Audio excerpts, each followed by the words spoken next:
Hello. Today we're going to be talking about Chapter 3. In Chapter 3, you'll read about Matthew, the apostle. Matthew was a tax collector. That was his job. And you'll read about how he had a choice to make when Jesus came to visit him. This whole chapter is about choices.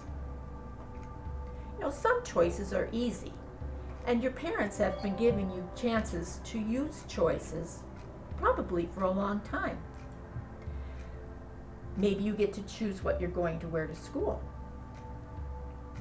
Maybe you get to choose what you want to put in your lunch. The choice between an apple or a banana might be pretty easy to make. The choice between the blue shirt or the white shirt might be pretty easy to make too. But you know, you're 7 or 8, maybe even 9 years old, and you're not always with your parents or your grandparents. You're older now, and you go to school, and you have friends, and sometimes there are little temptations, remember that word, that come up, and you don't have your mother or your father or your grandparents, or maybe even your teacher isn't watching, to help you make the right choice. How do you know if you're making the right choice? If somebody says to you, you know that new girl over there? She never combs her hair and she's kind of stinky, so we're not going to play with her. So if you want to be on our team, just pretend you don't see her over there. How does that make you feel? You might feel a little confused. You may feel like it's kind of mean to leave that girl out.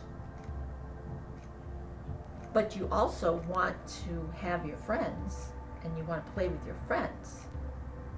So, do you choose to play with your friends today? Even though that means hurting that other girl's feelings? Should you go play with that girl and maybe lose your friends forever? But you'd make a new friend. Or should you maybe say something like, oh, come on, let's give her a try. Maybe she's really good at sports, even though she doesn't comb her hair. You see, these are the kinds of choices I'm talking about. And only you can make that choice, because there's no mommy, daddy, grandma, grandpa, or teacher standing there to watch. This is when you need that grace that God has been filling you with since you were baptized. This is when you need the grace that you get every time you say your prayers. This is the time when you could say to your best friend, Jesus, what would you do if you were me? And then you make your choice, because you have free will. Now, one of the dark words we're going to be talking about, one of the words that are in dark print in your book, is conscience.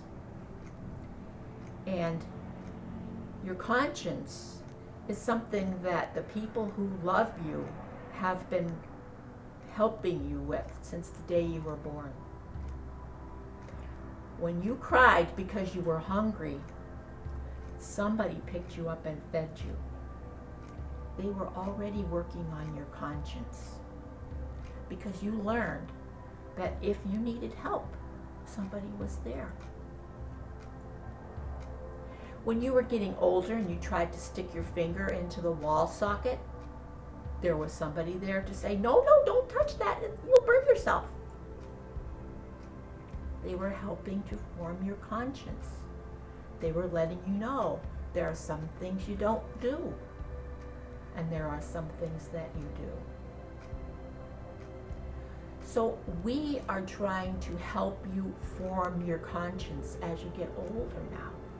Your conscience is kind of like that little voice inside of your brain that says, yes, this is good, or that doesn't sound very good, or oh, that's awful, why are you doing that? Do you have that little voice in your head that lets you know these feelings, these emotions? I think you do.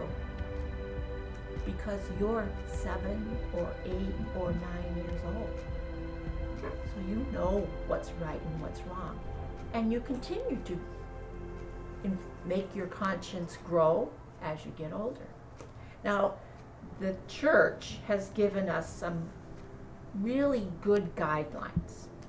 And God watched his people even in the Old Testament, and he saw they were having a hard time with their consciences, and they were having a really hard time knowing what was right and what was wrong.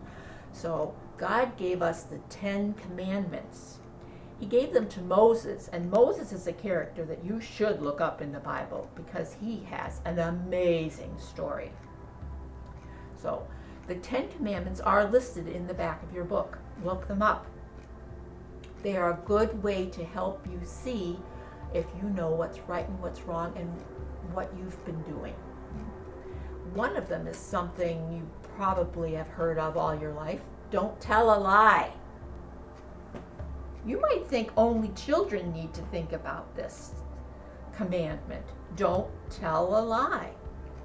But there are many, many grown-ups in this world who still tell lies. And lies can hurt people. Another one is obey your mother and father. And that includes anybody in authority over you, your teacher, your bus driver, the crossing guard. Obey them. You see, that is something that you know, but sometimes people don't do. And there are 10 of these commandments. Look them up. You don't have to learn them in your head, although I did, I think, when I was probably 7 or 8, but you don't have to for me. They're in your book. Look them up. Another roadmap, or another way that Jesus gave us to form our conscience, is the 8 Beatitudes. These are also in the back of your book. Look them up. They are things like, instead of don't do this and don't do that, they're things like do this and do that. Take care of the poor. Be kind. Be merciful. Be just. These are all in the back of the book, and I want you to look them up, because remember, I want your book to look like you've used it. I want the pages to be wrinkled and dog-eared. I want you to use your books. Now, when we sin means that we've turned away from God by a choice that we've made. There are 2 kinds of sin. Venial sin, which is a small sin, and mortal sin, which is a bigger sin. A small sin, something like the cookie we talked about. If you choose to eat that cookie and Daddy doesn't get it, who's hurt? Daddy, because he didn't get to eat the cookie, and Mommy, because she trusted you not to eat it. A mortal sin is something very serious. Something that would hurt a lot of people. Something that I don't believe children 7, 8, and 9 years old could even commit. Because it has to hurt a lot of people, and you have to have thought about it for a long time and planned something pretty serious. But these are the two kinds of sins, and these are also dark print words in your story and lesson that you'll be learning this week. So important things to learn, important things to remember: your conscience, the 10 Commandments, the 8 Beatitudes, and free will. Good luck. Have fun.